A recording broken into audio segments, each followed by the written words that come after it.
Well, I do think that Europe does, and until you're an American in Europe, you don't realize how in almost every village, in almost every town, if you go to a university, on the walls of the colleges and things, there'll be these long lists of the dead.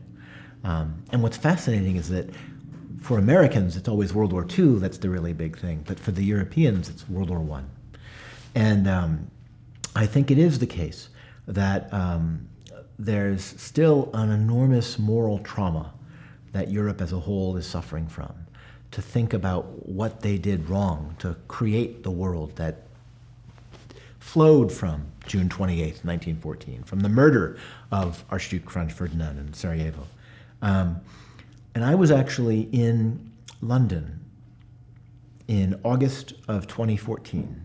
And I can remember walking in near Buckingham Palace and looking up at, I think it was the wherever the old foreign ministry was or whatever, in near Horse Guards Parade.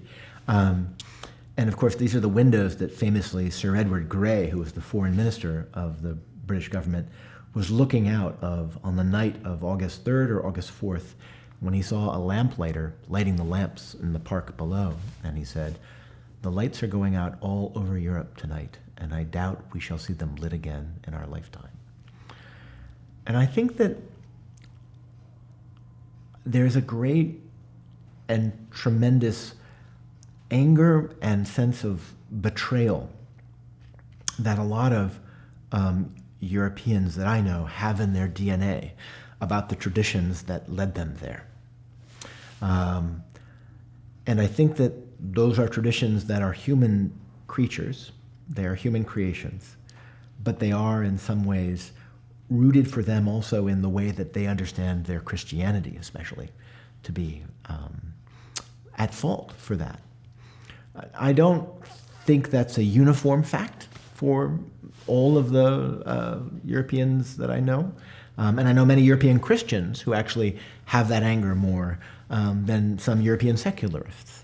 But I do think that's an interesting thing for us also to think about, the relationship between the moral sources that we have, the spiritual and moral sources that we have, and the degree to which we may understand them to be misleading us in some ways or not, is an important question to struggle with.